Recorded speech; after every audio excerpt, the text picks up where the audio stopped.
श्री कृष्ण कहते हैं, जब मन बहुत अशांत हो तो इसे सुनो। झाड़ू में जब तक बंधन होता है तब तक वो कचरे को साफ करता है। बंधन खुल जाने पर झाड़ू खुद कचरा बन जाता है। इसीलिए हमेशा अपनों से बंधे रहिए, क्योंकि अनेकता में ही एकता होती है। वो सपने सच नहीं होते जो सोते वक्त देखे जाते हैं। सपने तो वही सच होते हैं जिनके लिए आप सोना ही छोड़ देते हैं। जो कल था उसे भूल कर तो देखो, जो आज है उसे जी कर तो देखो।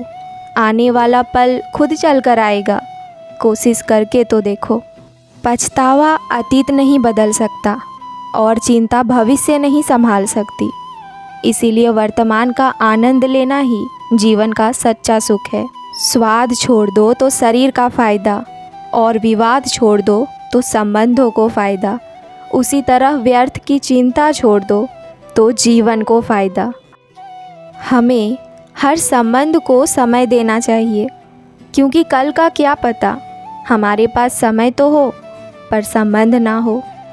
समस्याएं हमारे जीवन में बिना किसी वजह के नहीं आती। उनका आना एक इशारा है कि हमें जीवन में कुछ बदलना है। ज़िंदगी की सबसे अच्छी बात ये है कि ये हमेशा नहीं रहने वाली। ये एक उम्र के बाद सभी को समझ में आने लगती है कि दिन अच्छे हो या बुरे, दोनों बीत जाते हैं। अपमान करके दुश्मन बनाने से अच्छा है प्यार करके दोस्त बनाना। आपकी समस्या ये है कि आप उन लोगों के लिए भी समंदर पार कर लेते हैं जो आपके लिए एक पुल तक नहीं पार कर सकते। जो लोग आपसे कहते हैं कि मेरे पास वक्त नहीं है, असल में उनके खास रिश्तों की गिनती में आपका नाम ही नहीं है। आपकी राय बहुत ज़रूरी है, नहीं तो आप खामोश रहेंगे और लोग अपनी मनमानी करते रहेंगे।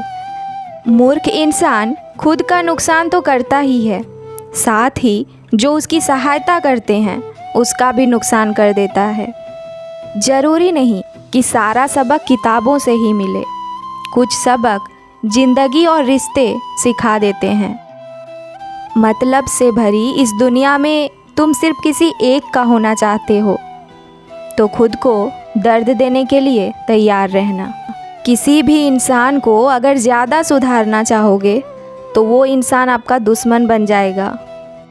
चाहे कुछ ठीक हो या ना हो, पर सब ठीक है ये कहने की आदत आपको आगे तक ले जाएगी।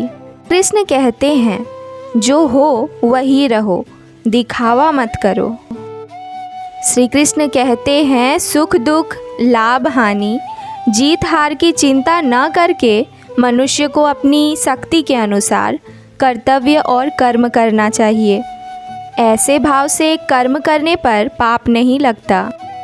जैसे जल में तैरती नाव को तूफान उसके लक्ष्य से दूर धकेल देता है, उसी प्रकार इंद्रिय सुख मनुष्य की बुद्धि को गलत रास्ते की ओर ले जाता है। केवल कर्म करना ही मनुष्य के वश में है, कर्मफल नहीं। इसीलिए तुम कर्मफल की चिंता में ना फंसो और अपने कर्म का त्याग भी ना करो। तुम अपने कर्तव्य का पालन करो, क्योंकि कर्म ना करने से कर्म करना श्रेष्ठ है। कर्म ना करने से तेरे शरीर का निर्वाह भी नहीं होगा। ज्ञानी मनुष्य मृत और जीवित के लिए शोक नहीं करते, क्योंकि वो जानते हैं कि शरीर नश्वर है और आत्मा अविनाशी। जिसने अपने मन को वश में कर लिया है, सुख दुख मान अपमान में शांत रहता है।